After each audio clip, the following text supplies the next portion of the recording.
My next one is going to be for mounting my tank. This is the front bar off of this one here.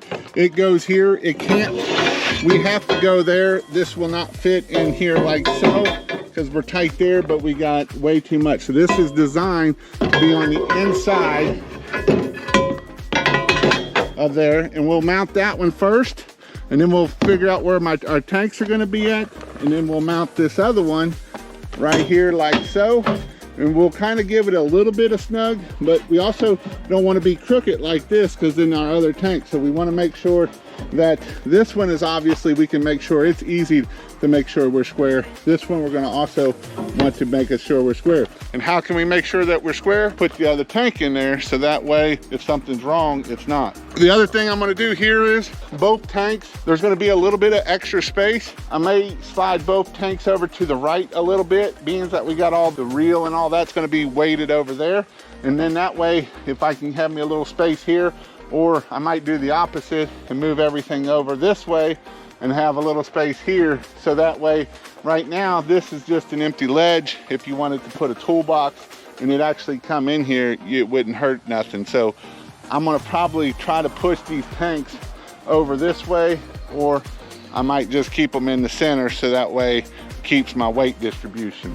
But knowing that most people are only gonna be not carrying 50 gallons of water, they're only gonna be carrying the 50 gallons of bleach, which bleach is 10 pounds per gallon. So that you're looking at 50 pounds of bleach whenever that bleach tank is full. And obviously water is only 80 pounds or 8 pounds per gallon. So we'd be about 400 pounds for there. So the bleach is definitely a little bit heavier. But yeah, so we'll get here and we'll start drilling and getting this stuff done. Let's drill these first holes, DJ. Come on now, what's taking you so long? Is that where we need to be at?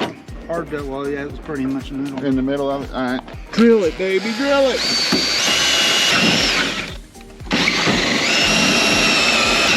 Drill it. I think it has to be, don't it? That's the only bolts we got left. It probably would be better to put the nut on the bottoms or on the top side, so that way if it ever came undone, it would come out and you would see it, versus that's still gonna hold it even if the nut fell off. Before we go on any further, if you would like to learn more about pressure washing and stuff like that, I have a step-by-step course of how to do a pressure washing business. You can go check it out at pressurewashhelp.com or King of Pressure Washing, and there I have all the steps. In fact, one of the steps is building your own rig, and I teach you step-by-step of how to build a rig, reasons why we need to build a rig, and not only that, it is also the 26 steps to the perfect house wash.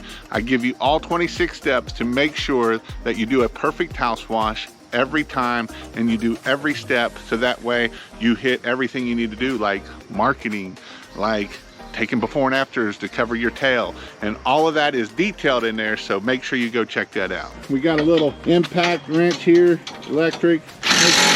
Makes things go a little bit easier when we're installing stuff. Here's the pin. Now, one thing I am going to say is when we are drilling, make sure we don't hold our hand underneath and drill in our hand. Now, people would say, well, Jason, that's stupid. Nobody would do that. I'm gonna have to beg to differ. I do know people that did it. I have not done it, but I have seen it done. They hold in one side and they're drilling, they're pushing, and the next thing they go right through their finger, or they go right through their foot.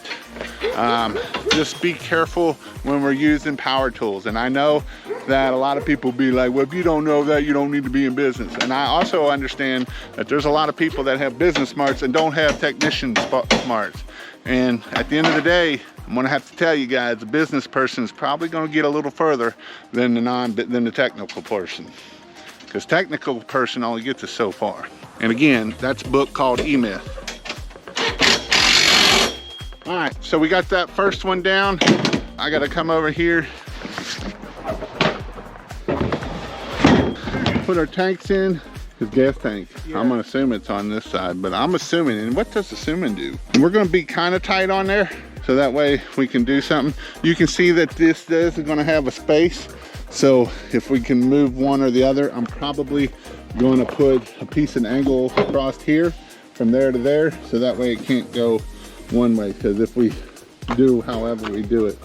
But this is just to give us a good idea of where we need to be at. There you go. So loud.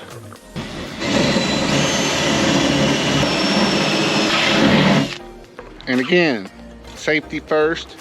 Probably should have had safety glasses, gloves on, all of that stuff. I haven't lost an eyeball yet, not to say that that's any reason not to do that, but it is a good idea to have glasses on. Little burr here, little right here, boop, and that little burr will get in your skin and it hurts. All right, so now we got the tanks mounted in. We can move them back and forth, which we don't want that to happen. But our goal is we'll probably either put a piece of angle here, as long as our shelf won't infringe over here with our hose reels. If that's the case, we'll probably put it here, so that way it gives us some space down this side here versus over there. That's all I have in this video, and go check out my next video of how we keep mounting. We're gonna mount the shelves next for the illuminator, so that way you can see how it's done.